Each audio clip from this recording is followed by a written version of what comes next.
तो शुरू करते हैं। क्या होता है ना, जैसी सैलरी आती है at the start of the month, with in 5 to 10 days month and वाली वाइब्स शुरू हो जाते हैं, क्योंकि यू डोंट इवन नो कि कहाँ पैसे चले गए। money available to us, the more it becomes easy to spend.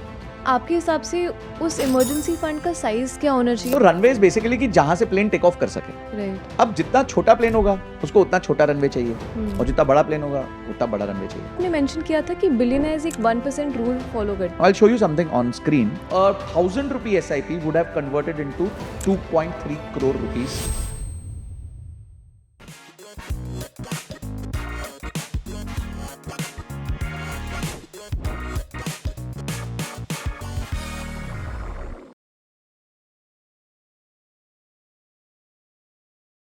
Hi Sanjay, welcome to money talks by Groww. So excited to have you here and understand कि हम अपने सैलरी को top 1% के जैसे कैसे मैनेज कर सकते हैं। Thank you, Aranima. Thank you so much for calling me here. तो शुरू करते हैं। क्या होता है ना, जैसी सैलरी आती है at the start of the month, with in 5 to 10 days month and वाली वाइब्स शुरू हो जाते हैं, क्योंकि यू डोंट इवन नो कि कहाँ पैसे चले गए। कोई थंब रूल है या कोई हैक है to fix this problem, this unwanted spending problem? Actually क्या है कि the more we make money available to us, the more it becomes easy to spend. तो जितना हम अपने आप को रिस्ट्रिक्ट करेंगे ना उतना ही हमारे लिए इजी होगा to maintain the money flow with us throughout the month. तो फर्स्ट थिंग्स फर्स्ट आपको स्टार्ट करना चाहिए बजटिंग के साथ। I think and I would like to ask our audience who is watching comment section में कि भाई कितने लोग आप में से बजटिंग करते हैं। ओके एंड ये एक्सरसाइज मैं शायद पिछले 25-26 साल से कर रहा हूँ, मतलब right from the time I got into college. और पहले क्या था, बजटिंग करने सिर्फ एक्सेल थी आपके पास। आज तो इतने सारे एप्स आ गए हैं, you can take help of some apps, you can record your expenses, daily expenses. आपके पास यूपीआई ट्रैकर्स आ चुके हैं, आपके पास ऐसे क्रेडिट कार्ड्स आ चुके हैं जो आपका एक्सपेंस आपको बता देते हैं कहाँ पे क्या हुआ। मतलब today tracking has become the easiest thing possible and still nobody is tracking. That means we are not wanting to be conscious about our money. अब अगर हमारे को ये देखना है कि हमारा एक्सपेंस अच्छे से चले तो हमारे को मल्टीपल बैंक सिस्टम बनाना चाहिए, मतलब मल्टीपल बैंक अकाउंट सिस्टम बनाना चाहिए। ओके। सो इसको हम कहते हैं द 3 बैंक अकाउंट सिस्टम। एक बार हम 3 बैंक से ही स्टार्ट करते हैं। Main is your salary account. ठीक है। Now your salary account should not be connected to your UPI. ये सबसे बड़ी मिस्टेक है। जिस दिन आपका सैलरी अकाउंट यूपीआई से कनेक्टेड है मतलब आप अपना पूरा पैसा बहा दोगे। So first things first, the money comes in, वो आपका वेयरहाउस अकाउंट है। उस अकाउंट से आपको सिर्फ 2 बड़े खर्चे करने हैं। पहला खर्चा करना है कि आपको अपने इन्वेस्टमेंट अकाउंट में पैसा डाल देना है। ठीक है, तो आपने अपने इन्वेस्टमेंट अकाउंट में पैसा डाल दिया और उस इन्वेस्टमेंट अकाउंट से आपने अपनी एसआईपीज कर दी या जो भी आपके कमिटमेंट्स है, जो भी आप पैसा डालना चाहते हो, निवेश करना चाहते हो, वो कर दिया। सेकंड, आपने एक अकाउंट बनाया जिसका नाम है एक्सपेंस अकाउंट। ठीक है। तो आपने देखा कि मेरा पिछले क्वार्टर के मंथली एक्सपेंसेस जनरली कितना होता है। ठीक है, कि भाई मैं गाड़ी पे कितना खर्च करता हूँ, ट्रैवल पे, पेट्रोल पे, कैब्स पे, ईएमआई पे, ये सब कितना खर्च करता हूँ। और वो जो आपके सैलरी अकाउंट है उससे आपको पैसा इधर ट्रांसफर करना है। ठीक है, और जो बचा हुआ पैसा है उसको आपके इमरजेंसी फंड या फिर आपके जो इंश्योरेंस प्रीमियम्स है उसके लिए पे करना है। That's it. अगर आप इतना भी सिस्टम कर दोगे तो आप कभी भी, you will never run out of money, because the more the money is available to you, the more difficult it becomes to handle it. And I am assuming these are 3 bank accounts जो अलग अलग banks में है, so that हाँ। You can get access to maybe credit cards also. Yes, तो आप ये भी कर सकते हो। Then after that you can obviously have multiple hacks, जहां पे आपको लगता है कि यार मैं क्या ना काम करता हूँ, जो वेयर हाउस अकाउंट है ना वो मैं ऐसी जगह बनाता हूँ जहाँ एफडी के रेट सबसे अच्छे बनते हैं। हाँ, तो मैं वहां पे 1% ऊपर मेरे को मिल जाएगा, 1.5% ऊपर Correct. एफडी का रेट मिल जाएगा। तो then this is level 2 understanding. ठीक है, but level 1 understanding is to save ourselves from the fact कि हमारे पास now the entire money is available to us. हमेशा हम सुनते हैं पे योरसेल्फ फर्स्ट, यानी कि पहले अपनी इन्वेस्टमेंट्स कर दो, अपने इमरजेंसी फंड को एलोकेट कर दो, अपने इंश्योरेंस प्रीमियम्स को एलोकेट कर दो और उसके बाद जो बच रहा है उसको खर्च करो। तो कोई प्रॉब्लम नहीं होगी, आप खर्च भी अच्छा कर लोगे, but you will be able to save yourself also. अच्छा, ऐसा हो सकता है फॉर एग्जांपल आपने कोई ट्रिप के लिए प्लान किया और उसके लिए एक एफडी बनाई है। राइट। ठीक है, तो आपने सोचा कि मैं 1 साल बाद दुबई जाऊंगा, मेरे को 40,000 रुपए चाहिए। तो आपने क्या किया, 3,000 रुपीज पर मंथ की एक रेकरिंग डिपॉजिट आपने पुट कर दी। तो आपके 36,000 प्लस इंटरेस्ट जोड़ डाल के आपके पास 38-39,000 रुपीज फॉर एग्जांपल आ गए। तो आपका 40,000 के आसपास का टारगेट सेट हो गया। अब आपको अगर कोई भी एक्सपेंस करना है और आपको वो क्रेडिट कार्ड से करना है, then you can use that FD, because the purpose of that FD was to pay off your Dubai trip. Right. तो अगर आप आपने दुबई ट्रिप के लिए टिकट खरीदी है, दुबई ट्रिप के लिए आपने खरीदा, तो then you can use that FD, transfer it to your expense account और वहां से आप पे कर सकते हो। Got it. तो इसमें भी थोड़े न्यूआंसेस है जो केस बाय केस बेसिस पे देखने हैं। बिल्कुल, but general day to day expenses के लिए भी ये आपको काफी प्रोटेक्ट कर देगा। Speaking of emergency fund, I know it's a seat belt of our lives, लेकिन आपके हिसाब से उस इमरजेंसी फंड का साइज क्या होना चाहिए? एंड सब लोग कहते हैं कि 6 मंथ्स के एक्सपेंसेस अलग रखो, that is your emergency fund, but I'm sure that doesn't apply to everyone, right? Emergency fund का एक और टर्म होता है, उसको कहा जाता है रनवे। स्टार्टअप के कॉन्टेक्स्ट में यूज स्टार्टअप होता में है। यूज होता है, कॉर्पोरेट्स Right. में यूज होता है, व्हाट इज माय रनवे, मेरे पास कितना पैसा पड़ा हुआ है। सो रनवे इज बेसिकली कि जहां से प्लेन टेक ऑफ कर सके। Right. अब जितना छोटा प्लेन होगा उसको उतना छोटा रनवे चाहिए, Hmm. और जितना बड़ा प्लेन होगा उतना बड़ा रनवे चाहिए।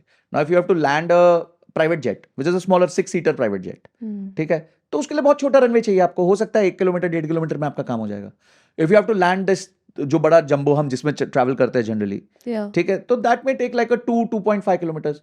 And if you have to land a A380 you need 4 kilometres, because उसको लैंड करके रोकने में बहुत टाइम लग वो जाता तो है। हाथी है वो बिल्कुल। तो हाथी है। हाँ। तो आप भी देखो आपका परिवार कैसा है। Is your family a private jet, is your family a jumbo jet, और is it A380 like a super jumbo jet? Hmm. तो if your family is like a private jet then 6 months is okay. आपको ज्यादा परेशानी नहीं है, आपके ऊपर dependencies नहीं है, आप मैरिड नहीं हो, आपके पेरेंट्स इंडिपेंडेंट है, दे डोंट नीड यू, तो यू आर ग्रेट। 6 महीना बहुत है। बट लेट्स से अगर आपकी शादी हो गई है, you have a dependent wife और हस्बैंड, तो इन दैट केस आपके पास थोड़ा ज्यादा होना चाहिए, लेट्स से 9 to 10 months रख लीजिए।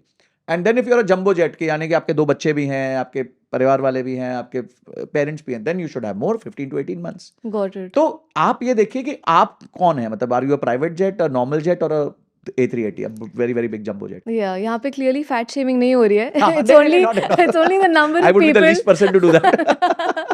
Only number of people, but yeah, Yes. that actually makes a lot of sense कि depending on number of dependents in the family, उस हिसाब से आप runway भी बनाते increase रहिए। करते रहो. Yes, absolutely. Right. Now, I remember seeing another video of yours जहाँ पे you spoke about escaping the middle class trap because that is at the end of the day सबके लिए सबसे aspirational, right? वहाँ पे आपने mention किया था कि billionaires एक 1% rule follow करते हैं. What is that about? See, first of all, people have to realize कि generational wealth का नाम generational wealth इसलिए क्योंकि उसमें generation लग जाती है।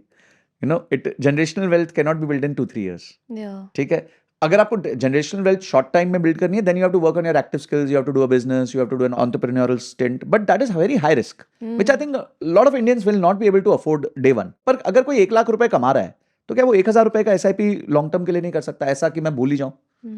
हमारे पेरेंट्स करते थे, जैसे कोई बच्चा पैदा हुआ घर पे तो उसके लिए सोना लेके रख लिया, Yeah. ठीक है, तो वो जनरेशनल वेल्थ बन गई। अब वो सोना जो लिया था उन्होंने शायद 5,000 रुपए 10 ग्राम में लिया था, या 10,000 रुपए 10 ग्राम में लिया था, आज वो 1.25 लाख रुपए का 10 ग्राम हो गया, 12.5 टाइम्स हो चुका है इन लास्ट 20 years, राइट? सो आप ये देखिए कि किस तरीके से आप जनरेशनल वेल्थ बना सकते हैं, और एक छोटा सा पैसा अपना उस पर डाल सकते हैं। Now I will show you something on screen. Okay. So let's say somebody has 1 lakh rupee income and I'm asking them to save and invest 1,000 rupees for creating generational wealth. हम ठीक कहते है। हैं इससे ज्यादा मत करो, सिर्फ 1,000 रुपए करो, 1% का, ठीक है। हम ये भी मानते हैं कि उस व्यक्ति की तनख्वाह 5% बढ़ेगी। लोग 10% स्टेप अप कहते हैं, actually 10% step up is very very difficult, Correct. ठीक है, बट 5% स्टेप अप कहता हूं मैं। और मैं ये कहता हूं कि आपने ये पैसा डाला हाई रिस्क इंस्ट्रूमेंट्स में, ओके, मतलब you have put in small cap funds, mid cap funds, because you want to create wealth. The rule to create wealth is long term and high risk, नहीं तो आपका पैसा नहीं बन सकता है, राइट? Right. तो हम अगर कहते हैं और अभी हमने देखा जैसे निप्पॉन का एक फंड था, मिड कैप फंड था, which has over 30 years generated a 19 or a 20% return, ठीक है, तो हम मानते हैं आप 19 नहीं जनरेट कर पाओगे, let's say you're able to generate 15% returns ठीक है. over a span of next 30 years, तो आपने जनरेशनल वेल्थ के लिए 30 years दिया है, ठीक है, 1,000 रुपए डाला, साल का 5% बढ़ाया, 15% पर एनम आपने रिटर्न्स कमाया for 30 years. Now look at this, you have invested only 8 lakh rupees and it has converted into 80 lakh rupees. ठीक है, now I'll show you another magic. What if this number you take it to 40 years? So that number becomes 3,37 lakh rupees. Damn. And that's what I'm talking about generational wealth. कि ये इस तरीके से आपकी generational wealth बनती है। तो आपको मैं एक और इंटरेस्टिंग फैक्ट बताता हूँ, ठीक है? Okay. वो ये है कि वॉरेन बफेट का फंड सबको पता है, 1965 में स्टार्ट हुआ था, आज 2025 है, 60 इयर्स हो चुके हैं। तो लेट्स से 60 इयर्स में कितने महीने होते हैं? 60 इयर्स में होते हैं 720 months. 20. Okay. And let's say you were putting 1,000 rupee SIP in this fund for 60 years. You started and you forgot. बस करना है, किसके लिए करना है? अपने बच्चों के लिए करना है, अपने क्या कहते हैं ग्रैंड किड्स के लिए करना है. And this fund has generated 19.8% returns per annum over the last 60 years. Okay. Any guesses कि ये 60 years के बाद पैसा कितना हो जाएगा? आपने कितना डाला? 720 into 1,000 rupees. आपने 7,20,000 rupees इन्वेस्ट किया, वो भी over 60 years. What will be the value? So I think over a 40-year horizon तो हमने देख ही लिया था कि that was around 3 CR. तो I'm assuming, but 19.8% भी है, मतलब upwards of 6 years. Upwards of 6 year, ठीक है. Let's say 10-15 year. हाँ ठीक है. ठीक है. अब ये नंबर समझ नहीं आ रहा तो मैं इसको जरा 10⁻7 मतलब करोड़ से डिवाइड कर देता हूँ. Okay. Oh my God. Yes, that's 794 crore rupees. Compounding is a beast. Yeah, it is a beast and it turns a beast after 30-40 years. Crazy. अगर हम देखें एक और फंड था HDFC फ्लेक्सी कैप फंड, ठीक है, for the last 30 years it has given a return of, same हम करेंगे, सेम इक्वेशन करेंगे यहाँ पे भी, 1,000 rupee SIP would have converted into 2.3 crore rupees. और आपने डाला कितना होता? 3,60,000 रुपए. 3,60,000 rupees has got converted into 2.3 crore rupees without you doing anything. कोई मेहनत नहीं करी है आपने. Just having faith. Just having patience and faith. Market ऊपर जाए, नीचे जाए, कोई फर्क नहीं पड़ता. That is the power of compounding. That is what compounding can give you. और एग्जांपल दिखाता हूं, मेरा personal example. Okay, yeah. This is a fund which I started in September 2016. Okay. फिर मैंने थोड़ा SIP बढ़ा दिया, 30,000 rupees कर दिया. After 1 year, which is September 2017, my absolute returns were 8%. Okay. ठीक है. After 2 years, my absolute return went down to 1%. अब इतने में ना अरुणिमा सब लोग बाय बाय बोल के चले जाते हैं मार्केट्स को कि 2 साल हो गया, कोई रिटर्न नहीं बन रहा है मेरा. ठीक है. फिर 3rd ईयर में ये -11% हो गया. मतलब जितना मैंने पैसा डाला है इतने साल, 36 महीने से SIP कर रहा हूँ, वो कम हो गया. मेरा एवरेज परचेज 58 रुपीज 42 पैसा है और उस दिन का NAV था 51 रुपीज 70 पैसा. हमको कोई फर्क नहीं पड़ता, हमें तो पता है. वॉरेन बफेट सर हमारे टीचर हैं. फिर आता है टेस्टिंग टाइम्स कोविड का. Oh my God, -25%. You have lost 1/4 of the value of your investment and you have waited for 3.5 years. अब आप सोचो सिर्फ FD की होती तो कितना मजा आ जाता ना कि अगर सिर्फ FD में ये पैसा डाला तो कहाँ पहुंच चुके होते. But then again you sat down. After that, जब 4th year complete हुआ, you're at 7% up. By the time it's 5th year, you're 81% up. By the time you're 6th year, you are 90% up. By the time you're at 7th year, 2023, you are 120% up. And फिर 191 and today standing today मेरा total investment करीबन है 31,70,000 जिसका value है 82,54,000 and which is an IRR of around 21%. Insane. Now what intelligence did I do in this? मैंने क्या इसमें काम किया, क्या दिमाग लगाया? तो अगर आप कोई भी नंबर अपना इन्वेस्ट कर सकते हो और लंबे समय के लिए कर सकते हो तो हाई रिस्क एसेट क्लास में डालिए और बैठ जाइए. मतलब योर जनरेशनल वेल्थ बनाने के लिए एक जनरेशन को मेहनत करना पड़ेगा.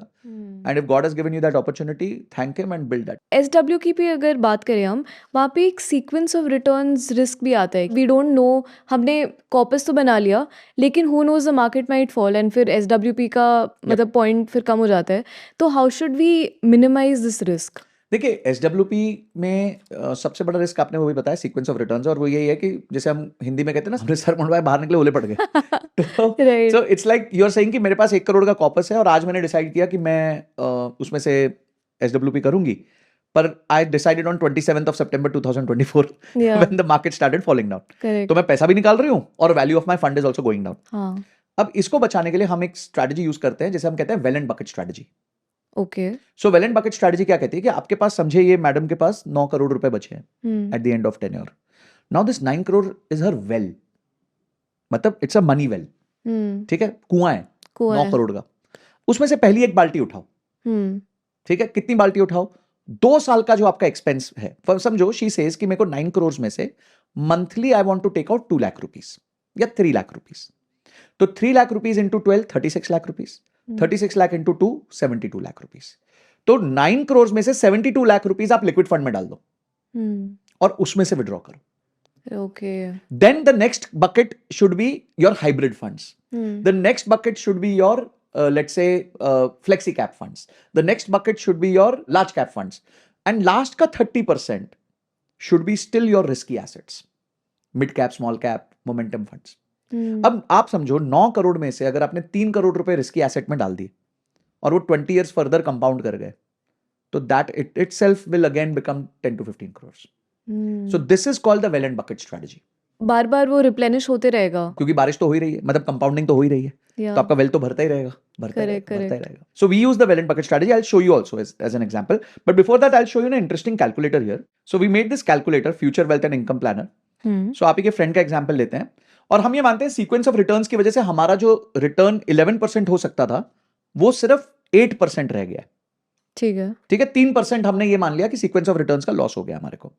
ओके, तो 9 crore she has in her pocket right now after all that house का जो भी उन्होंने किया। हाँ करेक्ट। तो 9 1 2 3 4 5 6 7 ओके, एंड शी सेज कि इसमें से मुझे 25 साल तक पैसा निकालना है, 25 years I want to withdraw from this.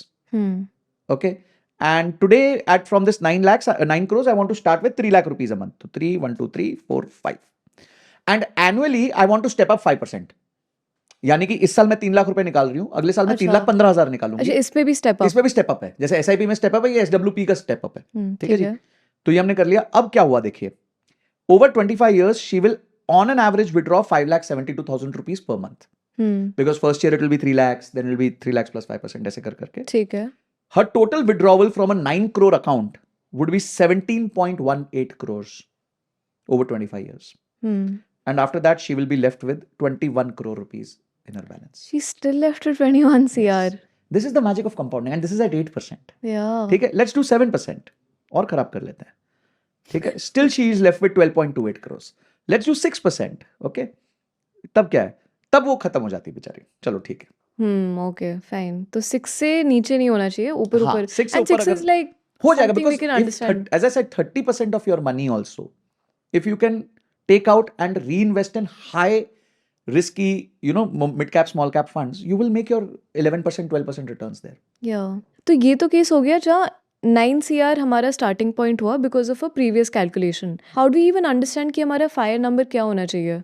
That is also very interesting. So उसके लिए हमारा फायर कैलकुलेटर है। अच्छा ओके, Okay. वाओ। अच्छा, फायर कैलकुलेटर में ना लोग बहुत मिस्टेक्स करते हैं, बहुत Okay. मिस्टेक्स करते हैं। You have to understand, you can't take your present day every expense कि मुझे उससे से वो मेरे को लाना ही लाना है। फॉर एग्जाम्पल, मैं इसको ऐसे कहता हूँ कि आपका बेस एक्सपेंस होता है हाउस होल्ड एक्सपेंस, सेकंड है आपका ईएमआई। अब ये ईएमआई जिंदगी भर तो चलने नहीं वाला।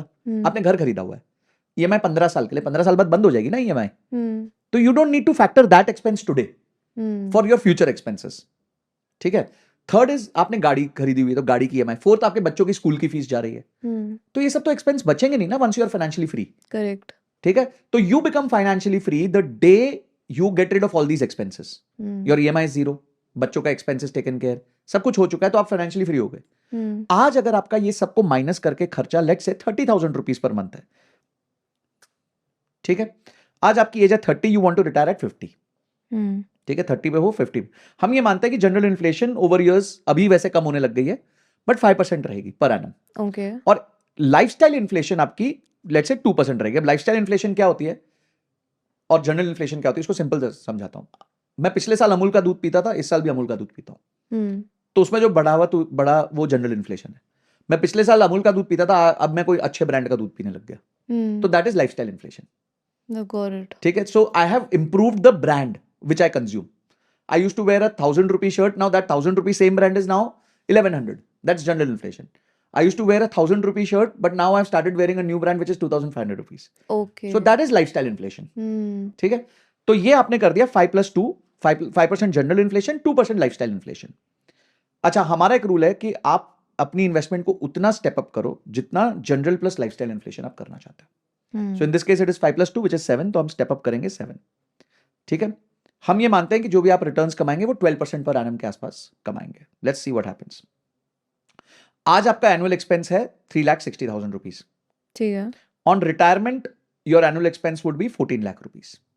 ठीक है, हम ये फायर नंबर देखते हैं। Fire number is 25 times your retirement expenses, तो यू नीड अ 3.48 करोड़ का कॉर्पस। ठीक है, 25 टाइम्स। फैट फायर होता है 30 टाइम्स, यानी कि बिल्कुल ही super well covered, okay correct, which is 4.17 crores, and lean fire is 2.78 crores. ये 20 टाइम्स होता है, which means कि इसके बाद भी आप कुछ कुछ काम करोगे, कंसल्टिंग कर लोगे या साइड जॉब कर लोगे, जिससे आपको छोटा मोटा इनकम आएगा। ठीक है, दैट इज लीन फायर। अब अगर मुझे फैट फायर अचीव करना है तो I have to start investing 25,407 rupees per month at a 7% annual step up with 12% IRR to reach my goal. Same is अगर मुझे नॉर्मल फायर अचीव करना है तो 21,173, और अगर मुझे लीन फायर अचीव करना है तो अराउंड 17,000 रुपीज मुझे डालना पड़ेगा। अंडरस्टूड। आई लाइक हाउ यहाँ पे स्लैब्स भी है, fat, lean and like regular fire. Yes, but if we scroll up, I have a question. Present monthly expense में less EMIs, don't you think 30,000 is too less? Depends आपकी income क्या है। ये तो आपका एक्सपेंस है, मैं तो एक एग्जांपल ले रहा हूँ।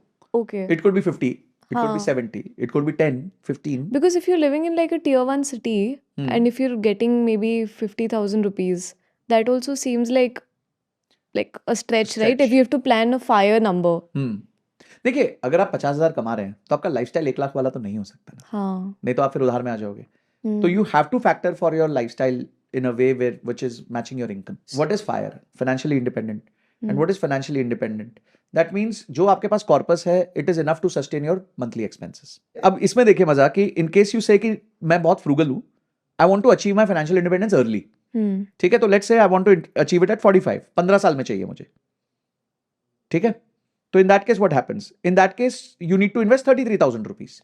तो अब मैं 1 लाख रुपए कमा रहा हूँ, 30,000 मेरा एक्सपेंस है, तो jolly well I can invest 33,000 rupees. Yeah, correct. Fair. And in that case, I can achieve my goal a bit faster. See, look at this equation of compounding. It has only 3 proponents. आप कितना पैसा डालते हो, कितनी देर के लिए डालते हो, और वो कितना रिटर्न्स जनरेट करता है. ये 3 ही चीजों से कंपाउंडिंग का आंसर आता है आपके पास. Correct. ठीक है. अब कितना रिटर्न्स जनरेट होता है ये हमारे हाथ में नहीं है. And this is what everybody wants to control. Everybody wants to control the fact कि मेरे को 24% रिटर्न बन जाए, 36% रिटर्न बन जाए, 20% return. That is not in our control. मेरा मन है जल्दी फाइनेंशियली फ्री होने का, तो या तो मुझे ज्यादा पैसा डालना पड़ेगा, ठीक है, Right. या अगर मेरे को टाइम कम करना है तो मुझे इन्वेस्टमेंट बढ़ाना पड़ेगा. Correct. तो बस आज फ्रूगली जियो तो आप जल्दी रिटायर हो जाओगे. Yeah. So I guess it's like a decision जो बहुत circumstantial है and बहुत Absolutely. individual भी है. Yes. कोई कह सकता है मेरे को सर और एक्सेलरेट करा दो, मेरे को तो 10 years में चाहिए. I want to get this in 10 years. Okay, let's see what happens in 10 years. ठीक है. In that case, you need to put 57,000 rupees. आपके सामने गोल आ गया ना आपका. Got it. This is like a Google map. You put your current situation, current location. You put your desired location. It gives you 2-3 routes. Got it. कि भाई ये root से जाओगे तो 20 मिनट लगेगा, यहाँ से जाओगे तो 16 मिनट लगेगा, यहाँ से जाओगे तो यहाँ पे टोल लगेगा, हाँ, यहाँ पे नहीं टोल लग लगेगा. जाएगा, यहाँ नहीं लगेगा. कि भाई आप सामने सामने देख लो, आपको जो करना है आप यहाँ पे कर लो. अब इसके बाद बहाने मत दो कि मेरे को तो पता नहीं था. This is a nice toy almost, so you can keep playing around with it. Yes, yes. Money management में there are also worst case scenarios, जैसे लोन का डिफॉल्ट का केस. तो if someone has to pay EMIs लेकिन उनके पास liquid money नहीं है, तो उस सिचुएशन में how can they get out of the debt trap? देखिए, बहुत अच्छा क्वेश्चन है और ये मेरे को लगता है बहुत रेलेवेंट क्वेश्चन है for a lot of people today. Because क्या हुआ कि इम्पल्स के मारे खर्चे तो बहुत हो गए, EMI ने बहुत ईजी कर दिया सब कुछ, बट अब पे तो करनी है ना भाई. वही 24 घंटे की स्टोरी और 24 महीने की EMI. तो अब क्या है कि सबसे पहले ना आप अपना कैश फ्लो बनाओ अगले 3 महीने का. कैश फ्लो क्या है, कुछ बहुत बड़ी बात नहीं है. मैं कोई आपको सुपर कॉर्पोरेट फाइनेंस का जार्गन नहीं दे रहा हूँ. मैं सिंपल ये कह रहा हूँ कि आपकी इनकम आपको पता है महीने की कितनी है, खर्चे निकाल लो कितना हो रहा है महीने का, EMI उसमें कितना जा रहा है और मैं क्या अफोर्ड कर सकता हूँ कि नहीं कर पा रहा हूँ. देखिए, घुड़सवारी जब सिखाते हैं ना, जब हॉर्स राइडिंग, तो वहां ना एक सबसे पहले जो चीज सिखाते हैं वो घोड़े से गिरना सिखाते हैं. कि घोड़े से गिरोगे कैसे, क्योंकि घोड़ा बिदक सकता है ना. घोड़ा बिदकना मतलब आपने तो सोचा था कि मैं EMI दे पाऊंगा, मेरी इनकम अच्छी है, अचानक से जॉब में कुछ प्रॉब्लम आ गई, कोविड आ गया, तो आपकी इनकम 1 लाख रुपए महीने थी, उसको 20,000 रुपए कर दिया, 30,000 कर दिया. ऐसा कोई सिनेरियो आ सकता है. तो इन दैट केस घोड़े से गिरना भी सीखना बहुत जरूरी है, क्योंकि अगर गलत तरीके से गिरे तो उसके पैर के नीचे आ जाएंगे, उसके पैर के नीचे आ जाएंगे तो you lose your life. Right. So plot your next 3 months cash flow. ठीक है, तो आपको पता चल जाएगा डेफिसिट कितना है. सो फॉर एग्जांपल आपको लगता है यार अगले 3 महीने में मिला के मेरे पास 2 लाख रुपए का डेफिसिट हो रहा है. नाउ 2 लाख रुपए के डेफिसिट को 3 तरीके से कम किया जा सकता है. Only 3 ways. First is reduce your expenses. जो भी वेस्टफुल एक्सपेंसेस है उनको खत्म करना चालू करो इमीडिएट बेसिस पे. That's your step 1. ठीक है. स्टेप 1 का पार्ट 2 है, मतलब स्टेप 1 में ही इसको गिन लेंगे. Step 1B. हाँ, स्टेप 1B हो गया ये. कि जो भी आपके पास यूजलेस एसेट्स है, एक बार ना मैंने अपनी क्लास में ये एक्सरसाइज की थी कि मैंने कहा लोगों को कि जो चीज आपने 1 साल से छुई नहीं है वो आपके टोटल में कितना है. मतलब समझो आपके पास 10 शर्ट्स है, तो ऐसे कितनी शर्ट्स है जो आपने पिछले 1 साल से छुई भी नहीं है. The answer was 50 to 60%. In case of girls it was 80%. ठीक है, तो वहां बहुत सामान इंपल्स में आ जाता है. फास्ट फैशन का जमाना है. फास्ट फैशन का जमाना है, तो भाई आया 2 बार पहना खत्म, but you have done nothing with that. Impulse में खरीद लिया, पहन लिया, खत्म हो गया. सो मैंने बोला वो सब बेचना चालू कर दो, OLX पे बेचो, जो भी आपको हैंडी लगता है बेचो, खत्म करो. अभी हमारे पास पीछे एक डिश वॉशर पड़ा था, ठीक है, यूजलेस, कुछ काम नहीं आ रहा था, 1-1.5 साल से चल रहा नहीं था, बेच दिया, 2,000 रुपए आ गए. This is like Marie Kondo on steroids. कि स्पार्क जॉय छोड़ो, वेस्टफुल सब कुछ काटो. हाँ. तो सबसे पहले आपने ये कर लिया, क्लटर को निकालो. क्लटर को निकाल दो. एक तो आपका घर साफ हो जाएगा ऑटोमेटिकली. ठीक है, आपका माइंड साफ हो जाएगा। और एक अपने एक्सपेंसेस को कट डाउन करो, जो भी डिस्क्रिशनरी एक्सपेंसेस थे उनको 50% कर दो स्ट्रेट, कि भाई मैं 4 बार बाहर जाता था, मैं 2 बार जाऊंगा, मैं 10 बार स्विगी जोमेटो करता था, 5 बार करूंगा। तो वो रूल क्रिएट कर दो। तो ये 2 चीजों से आपने अपने पैसों में से पैसा निकालना चालू किया। Step 2, approach your friends and family for immediate support, ठीक है, but with the promise that you will repay back to them. नहीं तो यहीं पे परेशानी होती है, फिर आपके रिश्ते खराब हो जाएंगे। और third is accelerate your income, then focus on accelerating your income. So first get out of as soon as possible, और उसके लिए first 2 steps are immediate. Step 3, then you have to build over next 6 months 12 months to see कि भाई मैं अपना जो है income बढ़ा लूं, ताकि मैं इनके लोन्स भी माइनस कर दूं, सब कुछ क्लीन कर दूं, and I am back to my normal. Do remember, any financial mistake will take you back at least 3 to 5 years in life, 3 to 5 years minimum, depends upon the size of mistake you are doing. ठीक है, अगर आपकी mistake छोटी है तो आप फिर भी 1-2 साल तो पीछे लटक ही जाओगे, तो वो आपको झेलना पड़ेगा। तो इसलिए फाइनेंशियल मिस्टेक्स ना करना अपने आप में आपको बहुत आगे रखता है लाइफ में। आप गलती नहीं करो ना फाइनेंस में, वो इन्वेस्टमेंट करने से ज्यादा इंपॉर्टेंट है। वो सांप सीढ़ी का गेम है ना, आप 99 पे पहुंचा, सांप ने काटा, 1 पे आ गए। करेक्ट, बिल्कुल। इससे अच्छा मैं स्लो चल रहा हूं, मैं अभी 30 पे ही हूं, 35 पे ही हूं, so you are still at a better position than that person. देखिए, इन्वेस्टमेंट्स, फाइनेंस, ये सारे गेम में ना कछुआ ही जीतेगा, खरगोश नहीं जीतेगा। खरगोश उछलता रहेगा, जीत नहीं पाएगा। Slow and steady wins the Slow and race. steady will win the race. And what about one-time settlement? What's your take on that? ये debt trap में अगर कोई फंसा है, should they opt for that? This should be your last option. Do remember, if you take a one-time settlement, that has hurt your CIBIL so bad कि आपको 3-4 साल लग जाएगा अपना CIBIL ठीक करने में. Then it's not zero, it's minus. Banks judge करेंगे and that will directly impact कि आगे आपको कौन से loans मिल सकते हैं. नहीं मिलता है. लोगों को 3-3, 4-4 साल लग जाते हैं, और फिर भी CIBIL उस स्कोर पे नहीं आता जहां पे आप छोड़ के गए थे.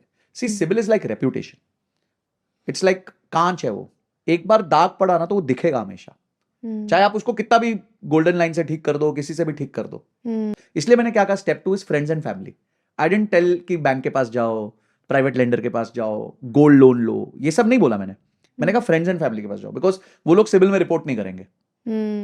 तो at least you will have some oxygen. And then third is increase your income so that you can repay everyone. Right. तो बैंकों पे तो आप, अरे बैंकों के बोझ तले तो आप ऑलरेडी हो, तो फिर से बैंक के पास थोड़ी जाओगे. करेक्ट. और ना वो देगा आपको पैसे, कि उनके पास तो सारा स्कोर है आपका. सो OTS should be your last and last option. मेरे एक कंपनी में एक कलीग थी, उन्होंने किया था, and she became very happy that day, and settlement was done by me because she had no other alternative. मतलब I helped her do that settlement. और जिस दिन सेटलमेंट हुआ, मतलब बच्चा अब तुम्हारे 3-4 साल गए, डोंट वरी, अब तुम्हें कुछ लोन वोन नहीं मिलने वाला. पहले ही बता दिया था, बट उनके पास पैसा ही नहीं था. तो उनके पास तो यही विकल्प था, और कोई विकल्प ही नहीं था. So if you don't have an option, there is nothing else left in the world, then OTS. So final question, अगर मैं आज आपकी वेल्थ एंड नॉलेज को जीरो कर दूं and I turn back the clock, आपकी एज 20s में कुछ नंबर कर दूं, let's say 25, then what are the steps that you will take to become financially free? अच्छा, आप मेरी नॉलेज को भी जीरो कर रहे हो? फिर तो पहले नॉलेज गेन करनी पड़ेगी. से आई थिंक वही है कि you need to learn financial independence, you need to learn about finance. और ये हमारे सिस्टम का सबसे बड़ा प्रॉब्लम पॉइंट है कि you know, they don't teach us finance. So if for me, I go back to 25, I would first focus on learning finance. सबसे पहले. Second, I would focus on reinvesting on myself as much as possible. आज मुझे एक ही regret होता है कि मैंने 5% अपनी इनकम का अपने स्किल्स पे डाला. शायद मैं 15-20% डालता तो और अच्छा हो जाता. Then obviously stay for very very long term in investments. कोई शॉर्टकट है नहीं इसमें पैसा बनाने का. Yeah, it's a long term game. It's a long term game. On that note, thank you so much for your time, Sanjay. ये बहुत insightful था. Thank you so much. Thank you so much for calling me. अब आपको पता है all the hacks to manage salary like the top 1%. आपका इस episode से सबसे बड़ा टेक अवे क्या था? कमेंट्स में ज़रूर शेयर करें. This is Arunima Rao signing off. मिलते हैं अगली बार.